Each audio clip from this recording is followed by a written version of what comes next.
Picture this. You're walking through a forest at night. No shoes, no weapons, no walls, no phone. And somewhere in the darkness, something is watching you. This was the reality for ancient humans. Every single day, for hundreds of thousands of years. They were not the apex predator. They were not at the top of the food chain. They were prey, hunted by lions, leopards, hyenas, cave bears, giant eagles, and creatures that don't even exist anymore. And yet, here you are, their descendant, alive. So how did they do it? How did a small, slow, fangless, clawless, almost completely defenseless animal survive long enough to eventually take over the entire planet? The answer is more fascinating than you'd ever expect. Let's start with the honest truth about what ancient humans were working with. Compared to almost every predator they faced, humans were physically pathetic. A lion can run 80 kilometers per hour. The fastest human alive today can barely reach 45. Ancient humans probably couldn't even do that. A leopard can carry prey twice its own body weight up a tree. A human can barely lift their own body weight. A hyena has a bite force of around 1,100 pounds per square inch. A human, around 160. We had no claws, no venom, no armor, no natural camouflage, no serious speed. On paper, we should have gone extinct within a few generations. But we had something no other animal had in quite the same way. We had a brain, and we knew how to use it together. The first survival tool ancient humans developed was something so simple it's almost embarrassing. Noise. Ancient humans were incredibly loud when moving in groups. They shouted. They banged sticks together. They made fire crackle and pop as loud as possible. Most predators, especially ambush hunters like leopards and lions, rely on the element of surprise. They need silence. They need their prey to be unaware. A group of loud, fire-carrying, stick-banging ancient humans destroyed that advantage completely. The predator's entire hunting strategy stopped working the moment humans started making noise deliberately. And here's the key word: deliberately. No other prey animal does this intentionally. Humans figured out that noise itself was a weapon and used it on purpose. The second tool was fire, and it was perhaps the most powerful survival weapon in human history. Every large predator on Earth has an instinctive fear of fire. It's hardwired into their DNA over millions of years of evolution. Fire means danger. Fire means run. Ancient humans figured this out and exploited it completely. A campfire at night wasn't just warmth. It was an invisible electric fence, a force field that kept almost everything dangerous at a safe distance. Studies of modern predator behavior show that lions and leopards will actively avoid areas with open flames, even when they are hungry, even when prey is visible on the other side of the fire. The fire didn't just protect ancient humans at night. It changed where they could live. Caves and sheltered areas that were previously occupied by bears and lions suddenly became available. Because humans could move in with fire, and the previous tenants would simply leave. Fire was the first home security system, and it worked perfectly. But fire only works when you're stationary. What about when ancient humans were out in the open, moving, hunting, gathering? This is where their third survival tool came in: the group. Ancient humans almost never traveled alone. And this wasn't just habit, it was calculated survival strategy. Predators assess risk before attacking, even a lion. The most confident predator on the savannah will think twice before attacking a group of 10 or 15 humans who are armed with sticks and making noise. The math simply doesn't work out for the predator. The risk of injury is too high. There are easier meals available. Researchers studying predator behavior found that the threshold for most large African predators to consider attacking humans drops dramatically when humans are in groups of more than 5 or 6. Below that number, the risk of attack rises significantly. Ancient humans instinctively understood this. Separation from the group, even for a short time, was one of the most dangerous things a person could do. This is actually why humans feel so deeply uncomfortable when alone in unfamiliar places at night. That anxiety you feel, that constant low-level alertness, is ancient survival programming that kept your ancestors alive. Now, here's where things get really interesting.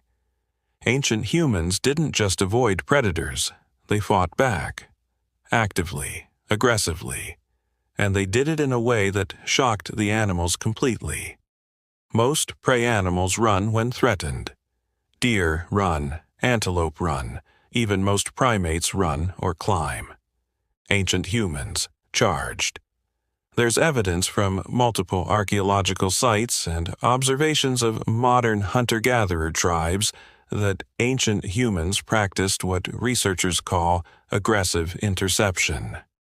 Deliberately moving toward predators rather than away from them, in coordinated groups, making as much noise as possible. This behavior was so unexpected and so startling to predators that it worked remarkably well.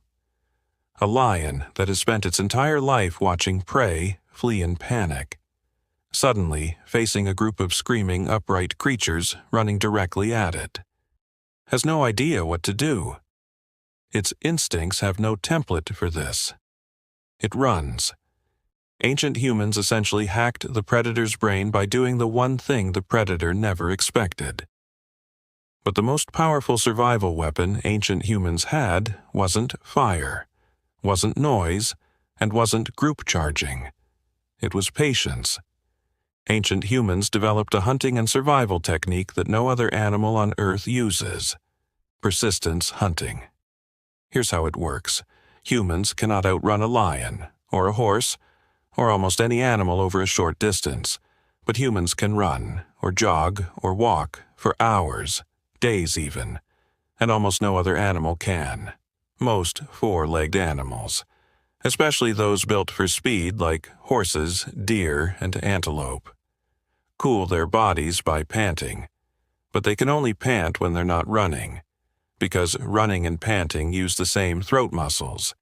Humans cool their bodies by sweating, which works while running. This is why we have almost no body hair compared to other primates. We evolved to be the ultimate long-distance cooling machine.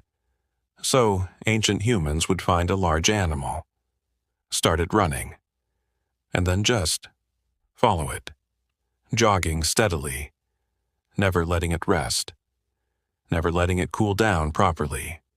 After 4 to 6 hours in the African heat, the animal would collapse from heat exhaustion. Not because the human was faster, because the human simply never stopped. The same technique that made humans the ultimate hunters also made them incredibly hard to kill. Because predators that chased humans found that the chase never ended the way they expected. Then there were the weapons. Early stone tools appeared around 3.3 million years ago. Sharpened spears appeared around 500,000 years ago. And here's what changed everything about those spears. Ancient humans didn't just use them as stabbing weapons. They threw them. Throwing a spear requires a specific shoulder anatomy, and humans are one of the only animals on Earth with the exact shoulder structure needed to throw with power and accuracy.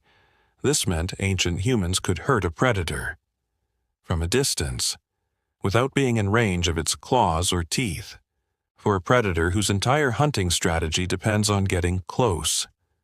This was devastating. Suddenly, approaching a human wasn't just risky, it was potentially fatal. From a distance, they couldn't even counter. Early humans also developed traps, pits dug into the ground, rope snares made from plant fibers, weighted deadfalls made from heavy rocks. They turned the entire landscape into a weapon, a predator that had successfully hunted in a specific valley for years. Suddenly found the ground collapsing under it, or a rock crushing down from above. The environment itself had become hostile. Ancient humans also had one more weapon that is perhaps the most underrated survival tool in all of human history: information. When a group of ancient humans encountered a predator, they talked about it. They described where it was, what it looked like, how it behaved, which direction it went. This information spread through the tribe instantly, and through stories around the fire. It spread to other tribes within a generation. Entire populations knew which areas to avoid, which predators to watch for, and how specific animals in specific regions behaved. No other prey animal could do this. A deer that survives a lion attack cannot warn other deer with useful specific information. The warning system other animals have is limited to alarm calls in the moment. Humans built a database, and they updated it continuously. This is why ancient cave paintings so often depicted predators. They weren't just art, they were information, maps, warning systems, field guides to dangerous animals, preserved on rock walls for future generations to learn from. Now, let's talk about the predators themselves, because understanding what ancient humans were actually up against makes their survival even more remarkable. The cave lion was roughly 25% larger than modern African lions. It lived across Europe and Asia and preyed on woolly mammoths, giant deer, and humans. The cave bear stood nearly 3.5 meters tall on its hind legs. That's taller than a modern grizzly, and it competed directly with ancient humans for cave shelters, the same warm, dry caves that humans desperately needed to survive winter.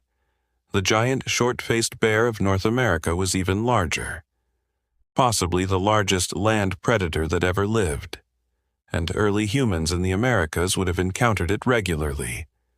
There were giant hyenas, enormous eagles capable of carrying off human children, crocodiles that were significantly larger than modern ones, and perhaps most terrifying of all, the saber-toothed cat, with canine teeth up to 28 centimeters long. The saber-toothed cat was built specifically to take down very large prey with thick hides, prey like mammoths, and giant ground sloths.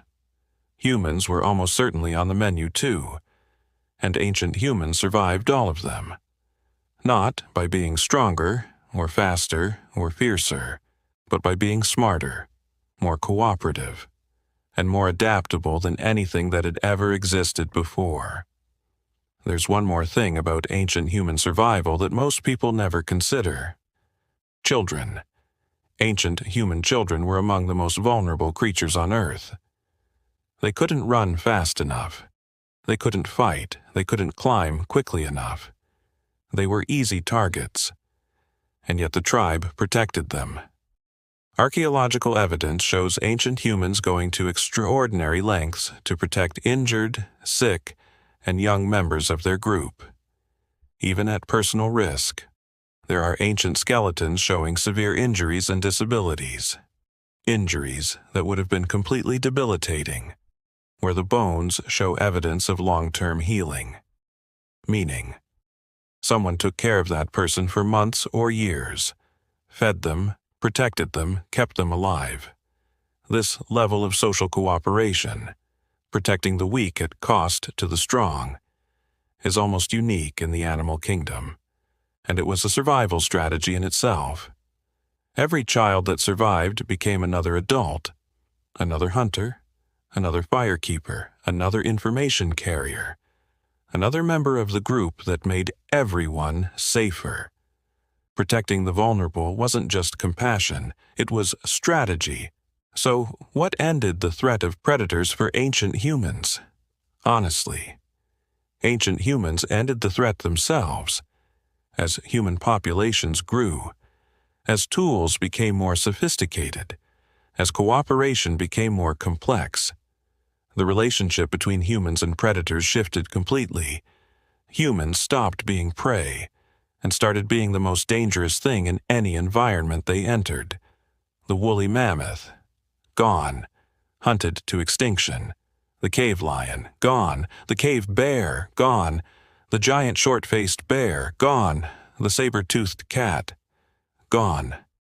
Every single mega-predator that shared the planet with ancient humans is now extinct. And the timing of their extinctions lines up almost exactly with the spread of human populations into their territories. Ancient humans didn't just survive the predators, they outlasted every single one of them. So next time you feel nervous walking alone at night, or uncomfortable in a dark, unfamiliar place, just remember what your ancestors faced. Not a dark parking lot, not a strange neighborhood, a cave lion in actual darkness, with nothing but a stick and a fire, and the person standing next to them, and they made it. Every generation before you survived something that should have killed them. That's why you're here. Subscribe to Stick Civilizations for more ancient history and animal facts every Tuesday and Friday. And drop a comment. Which predator do you think was the most terrifying for ancient humans to face?